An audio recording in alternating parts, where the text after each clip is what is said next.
Hello, this is Brian Gleize from the Scott Agency, and with me today I have Matt Spate, our CEO, and we have Mark Blassie, our Vice President of Employee Benefits, who I call the architect. And the three of us together are your benefit builders. Today we want to talk about a document that we use as tracks to run on, and it's called the Pillars of Excellence. The pillars has four main pillars. I'm going to put it up on the screen now. And as I do, I want to remind you, we are not professional podcasters or anything like that. We are professional insurance agents. So if everything went swimmingly well, you're able to see our pillars of excellence right now. So I know this is a little bit scaled down. We'll be happy to share a larger version with you, but we just kind of want to show you where our head's at. There's four main pillars. The first one is cost. Then we have communication and education, administration technology, compliance, the dreaded C word, and then down at the very bottom, the base is the concierge service and transparent fees. We're going to go over each one of these, and let's talk about cost. Cost is a very simple word. How much does something cost? But there's so much more to drill down when it comes to cost. If your current advisors have not talked to you about claims, trends, prescription drug trends, all of those items get rolled into the cost. There's so much there. And to talk a little bit more on that, Mark, tell me a little bit about what cost of a program means to you when we're visiting with a business owner. Well, good afternoon. Thanks, Brian. I appreciate the opportunity to be part of the podcast on the Pillars of Excellence. I think it's an organized way of getting your arms around your total spend. Each of you invests a lot in your organizations, and employee benefits is probably second to labor costs. Cost here represents all the key drivers within your employee benefit programs around how you fund. Are you fully insured? Are you level funded? Are you some type of captive? Or are you out on your own with your own stop loss insurance? There's a cost to how you fund your employee benefit programs. And then, as Brian mentioned earlier, we like to peel back and get as much claim cost information as we can to help determine what is driving your population's risk, what is driving your population behaviors, because at the end of the day, it's how your employees use your programs that can bend the trend or not have any impact at all. So again, cost here is how much information can we get our hands on so that we understand your spend. Agreed. Matt, I think you'll probably agree with me. Sometimes when we talk about the cost of a plan, the business owner simply thinks the number that you give them, this is how much it costs me to do it. You read my mind. I was going to talk about the premium that's listed on your invoice when you get it. That's typically what you're going to think about is what is my cost, or my employees when they have something happen to them, deductible and out of pocket. That's another cost you think about. But as Brian and Mark both mentioned, claim cost, claim expenses, prescription drug spend, those are things that we can help you control within your budget that can help with that invoice that you get every month. And what I want to express to you about cost is it is so much more than product pushing. All right. I'm going to throw some names out there. United Healthcare, Anthem Blue Cross Blue Shield, Cigna. They're all going to give you a price. Do not settle for that. If your advisor is not working with you on drilling down and actually controlling the costs, if that's a new topic of conversation for you, that's something that we should talk about. Now, hypothetically, I believe I'm speaking to the business owner right now. You as the business owner have a few things on your mind. I don't know what your organizational chart might look like. If Matt Spate, the CEO of our agency, was Matt Spate, head of operations, Matt Spate, accounting, Matt Spate, marketing, and all of this, you've got a few things on your plate. That's where we want to come in and help you. Or maybe it's not that way. maybe you have an employee benefits professional that you have said, this is your job to understand this stuff. That might be the person that we need to talk to. But just understand, cost is not necessarily just what you pay for the product. There's a whole lot that goes into that.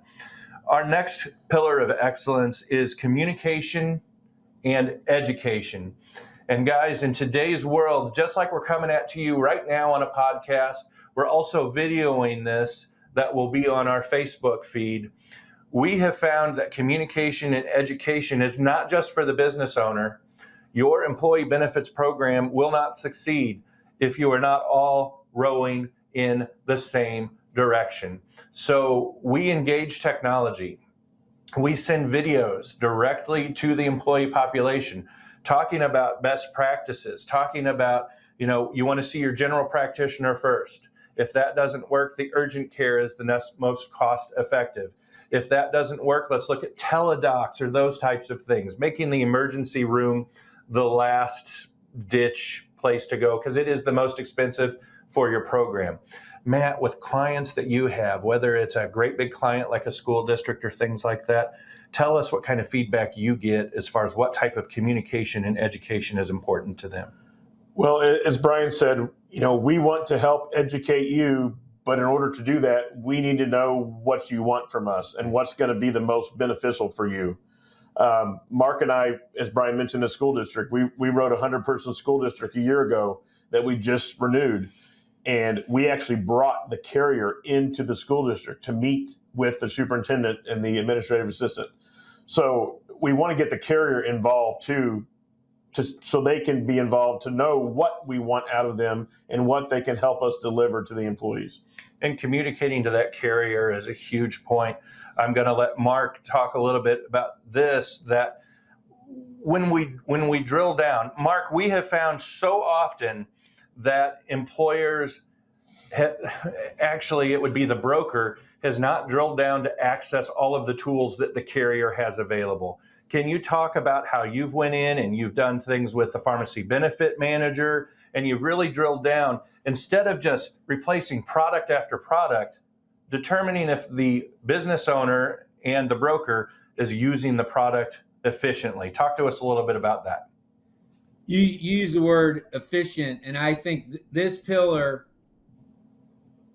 goes, let me find the right word, it's undervalued. In today's digital environment, this should be the one pillar of excellence that is taken most advantage of. Survey after survey that we perform where we're asking employees about their plan. What do you know? What would you like to have more information on? You'd be surprised at the answers we get.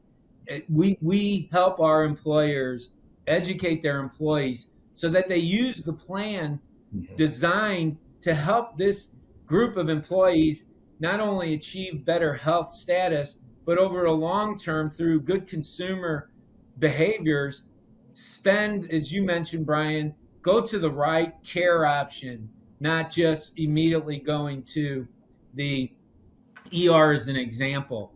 So we work with each group and we try to customize what's the most effective way to communicate with your employees. Oftentimes we piggyback email communications. We use their portals. We look for the most effective ways to keep good healthcare information in front of the members so that they go into a health situation fully informed, where they better understand why their plan was designed the way it is, and then hopefully over a period of time, they're spending in utilizing the plan the way it was set up to be. And when we're communicating with your employees, I find sometimes that you'll ask the employee, have you ever used your teledocs? Pick up your phone. You don't have to go to the doctor's office. You get service at the comfort of your own home. No, I'm not even sure what the number is, or I'm not sure what the website is. Boy, we have solved this with little magnets that are or cards in their wallet. We have asked employers to set up a kiosk at their location where an employee can just go there and get on the teledocs and do it there. So don't underestimate the power of thinking outside of the box and having a trusted advisor to make sure you're using the tools to your as efficiently as possible. That's the key, because so many times people will chuck a product before they have wrung it out, and I find it shame on the broker a lot of times. So perfect. We would love to talk more about how we communicate and educate both your business owner, your employee benefit department, and the employees. And guys, as we're talking, you're going to hear buzzwords and things like that. We apologize for that. We will work on explaining those when we see them, but it's just like your job is to run that business, and it's our job to run your employee benefits and to be your benefit builders. So our third pillar is administration and technology. And underneath it says gain efficiency by leveraging employer and employee-centric technology. Whew, that's a mouthful. And it's all about this box sitting here, whether it's using dashboards to help your person that does the employee benefits to keep on track of when notices are supposed to go out, or whether it's onboarding new employees. Sometimes we have to terminate an employee, and we want to make sure that the workflow is there. You either have that set up or you don't, and we can assist you with that and have vendors on that. Mark, I want to pivot to you on the administration and technology, because I know you and I have talked about programs like iSolved or different onboarding things. Give us your thoughts on the administration and technology world of the Pillars of Excellence. Brian, I mentioned earlier the digitization within the employee benefit industry, the sharing of data. I think this is one pillar that we're a little slow in adapting, but simply put, we're trying to get from a paper environment to a more hybrid environment where employers as administrators and employees as consumers are at least beginning to use some of the portals that the carriers bring to the client experience. Also, the applications that are on digital devices are very efficient and don't want to use this word too loosely, but simple to go in and use the application with the right education. So communications, education, administration, technology are kind of all tied together. How do you use technology to not only support communication, but the administration of the plan? Because it lifts some of that manual burden off of your employer or your employee that it has the responsibility of administering the plan. This has moved quickly. There's quite a few carriers out there. It's our job as your advisors to help you select the right vendor that can be brought into, again, the client experience and the member experience to make it be very efficient. And we found that even smaller organizations that have invested the time to convert into a more digital environment have found it to be very successful. So, Matt, I want to pitch it to you because I know for a fact that you have been through the paper application hell when we're working with employers and employees, and I don't care whether it's a 10-person employer or a 100-person school district. Talk a little bit about some of the technology that we use that they can do it online. And again, you're reading my mind. This is not scripted at all, but that's exactly where I wanted to go with this. So thank you. Yes. So technology in the last 10 or 12 years has improved our feedback back and forth between the employer and the insurance company, especially since the pandemic. So there's not very often that we have a group bigger than, say, 10 employees that we're filling out a paper application. Everybody has to go do that, take it home, and bring it back. We can do everything electronically. And if you're having trouble navigating those electronics, we want you to let us know, and we'll provide the expertise to help you through that. We've got access to benefit administration systems that can help with not only the enrollment, but the whole process throughout the year as far as changes, adds, terms. Mm-hmm. Yeah, it's become incredibly easy to most. That does not mean you won't have an employee on your payroll that is still rocking that flip phone, man. You know, and that's perfectly fine. We will get in there. Like I said, a lot of times I'm a boots on the ground guy. There's been plenty of times that I have gotten in there at 6 a.m., sat with the employees, got them through it, and figured it out. So administration and technology is building every single day. So if I come up on our fourth pillar of excellence, it's compliance, ERISA, HIPAA, and the Affordable Care Act. And it says, regardless of size, ongoing mandatory compliance. And compliance is larger than a four-letter word, but it really does seem like a four-letter word to most employers because, well, when was I supposed to send out this report? Oh, well, I was supposed to give you a census of the number of COBRA people that I have. It can just get so tricky. So again, we have tools and we have dashboards. When we're talking about compliance, I'm gonna go out on a limb here. And depending on the size of your company, you may or may not have an HR department. We have just been in the process, finished some discussions, helping out a municipality to shore up their HR department, where they weren't sure what to do with these FMLA problems or the disability problems or discipline problems. So compliance is such a large area. Mark, do you want to hit on compliance real quick? What we try to do is minimize what might be compliance gaps. And Brian mentioned checklists. And it's important to understand that these regulations are not going away. They're actually getting worse. It burdens someone who just wants to put something affordable into their employees' hands. What we try to do is make sure you stay out of trouble because the Department of Labor is increasing their monitoring of employee benefit programs. That's not to scare you. That's a reality. So there is a lot of attention to this one pillar. And again, it's an important pillar, but our job is to inform and educate so that you're doing the things necessary to keep your plan in compliance.